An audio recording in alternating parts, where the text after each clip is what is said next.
equivocan si creen que a esta raza colombiana la puedan barrer. En 1928, en las fértiles tierras del Magdalena, crecían bananos destinados al mundo, pero detrás de cada fruto exportado había largas jornadas, salarios miserables y obreros cansados de la injusticia. Así nació la huelga, que terminaría en uno de los episodios más trágicos de nuestra historia, la masacre de las bananeras. Para entenderla, organizamos nuestro análisis en un mapa conceptual donde reunimos la teoría de John Galton y las causas, los hechos, las consecuencias y la diversidad cultural. Ese será el camino que recorreremos en este documental. Galtung plantea que todo conflicto tiene tres dimensiones interrelacionadas. A esto se le conoce como el triángulo del conflicto. En la base del triángulo encontramos dos puntas. Por un lado, las contradicciones y por otro, las actitudes. Las contradicciones son la raíz del problema, es decir, los intereses incompatibles. Por ejemplo, cuando un grupo busca mejores salarios y otro grupo quiere mantener sus costos bajos, allí surge la contradicción. Por otro lado, las actitudes se refieren a lo que sienten o piensan las partes en conflicto, como desconfianza, enemistad, miedo o incluso odio. Estas emociones son claves porque pueden intensificar el problema y hacer que las negociaciones fracasen. En la punta del triángulo encontramos los comportamientos, que son las acciones visibles que pueden ir desde manifestaciones pacíficas hasta bloqueos, amenazas, violencia verbal o incluso violencia física. Lo interesante es que estas tres dimensiones se retroalimentan entre ellas. Las contradicciones generan actitudes negativas. Estas actitudes alimentan comportamientos agresivos y esos comportamientos refuerzan aún más las contradicciones. Así, el conflicto escala y se convierte en una espiral difícil de detener. ¿Y qué es la masacre de las bananeras? Ocurrió en diciembre de 1928 en Ciénaga, Magdalena. Fue un momento clave en la historia laboral y social de Colombia. Los trabajadores de la Unit Fruit Company, una poderosa empresa estadounidense, iniciaron una huelga en noviembre de ese año. Sus reclamos eran justos y básicos. 1. Una jornada laboral de 8 horas, en lugar de 12 o 14. 2. Un salario digno y pagado en dinero en lugar de vales que solo podían usar en las tiendas de la empresa. Y como tercer punto, descanso dominical y mejores condiciones de vivienda, salud y seguridad.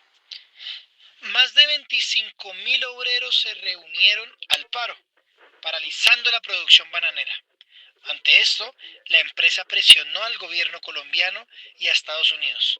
La embajada norteamericana incluso advirtió que enviaría marines si no se controlaba la situación. El 6 de diciembre, mientras miles de trabajadores y sus familias estaban reunidos pacíficamente en la estación de tren de Ciénaga, el ejército colombiano abrió fuego indiscriminadamente. El número exacto de víctimas nunca se aclaró. El gobierno reconoció solo 9 muertos, pero testigos y fuentes alternas hablaron de entre 500 y 3.000 víctimas, incluyendo mujeres y niños. Muchos cuerpos fueron ocultados, arrojados al mar o enterrados en fosas comunes. Este hecho dejó una huella profunda. Simbolizó la explotación laboral, la injerencia extranjera y la falta de diálogo social en Colombia. Si miramos este hecho con el triángulo de Galton, primero tenemos contradicciones, ya que había un choque directo de intereses. Por un lado, los trabajadores exigían salarios justos, mejores condiciones y dignidad laboral, y por otro lado, la United Fruit Company buscaba reducir costos y mantener su rentabilidad, contando además con el respaldo del gobierno colombiano, que priorizaba la estabilidad económica y las presiones de Estados Unidos por encima del bienestar del pueblo. Por otro lado tenemos actitudes. Aquí se refleja cómo pensaban y sentían los actores. La empresa despreciaba a los obreros viéndolos como mano de obra reemplazable. El gobierno y el ejército los percibían como agitadores peligrosos, influenciados por ideologías comunistas. Mientras tanto, los trabajadores sentían frustración, rabia e impotencia al no ser escuchados y al estar atrapados en un sistema desigual. Por último tenemos comportamientos. En los hechos se evidenció una gran escalada. Primero hubo huelgas pacíficas y marchas de protesta, después vinieron los bloqueos y la organización masiva, y finalmente el gobierno respondió con represión armada, desembocando en la masacre. Este análisis nos permite ver que no se trató de un estallido repentino, sino de un proceso en el que cada dimensión del conflicto alimentó a la otra hasta llegar a la tragedia.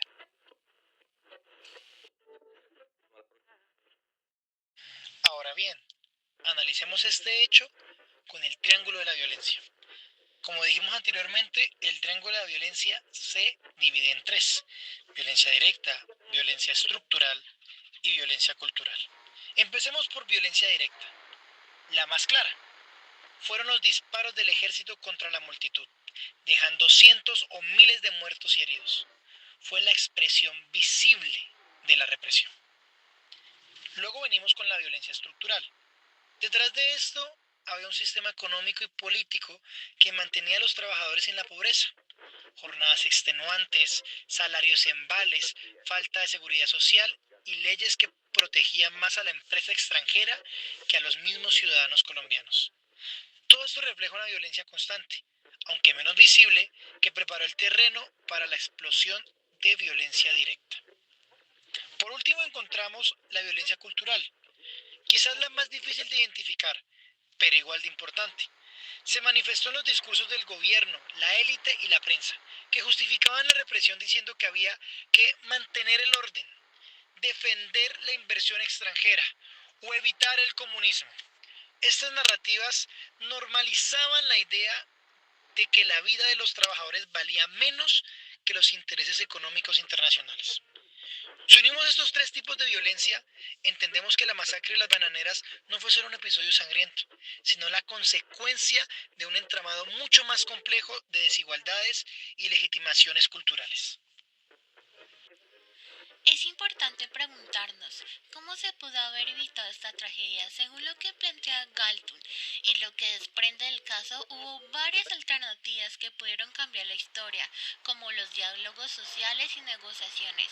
En lugar de responder con represalia, el gobierno pudo haber abierto mesas de diálogo con los trabajadores y escuchando sus demandas, con reformas laborales, preventivas. Si la empresa hubiera implementado condiciones mínimas dignas como la jornada de 8 horas y el pago en dinero y la seguridad social, habría reducido el descontento y evitado la huelga.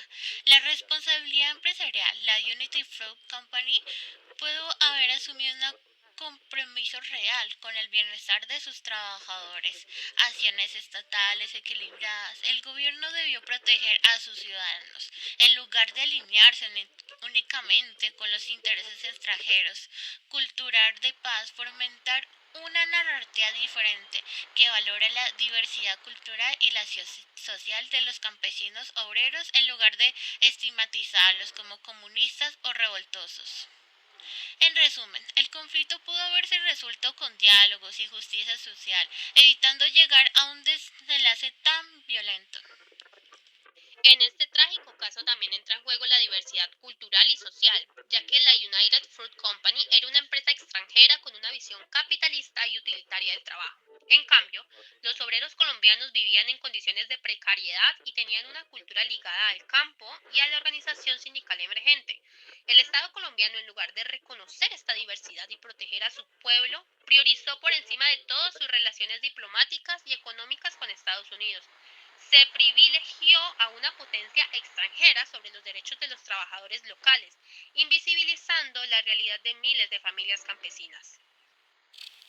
En conclusión, la masacre de las bananeras no solo fue un hecho de violencia directa, sino también el reflejo de una violencia estructural y cultural que venía de tiempo atrás. Esta invisibilizó las luchas de los trabajadores y mostró la fragilidad del Estado frente a la presión extranjera. Al analizarlo con la teoría de Galton, comprendemos que los conflictos no aparecen de la nada, siempre hay una causa profunda, actitudes y comportamientos que los alimentan y distintas formas de violencia que los entrelazan. Entender esto nos invita a reflexionar sobre la importancia del diálogo y la resolución pacífica para evitar que los conflictos lleguen a un nivel tan trágico como el de la 1928.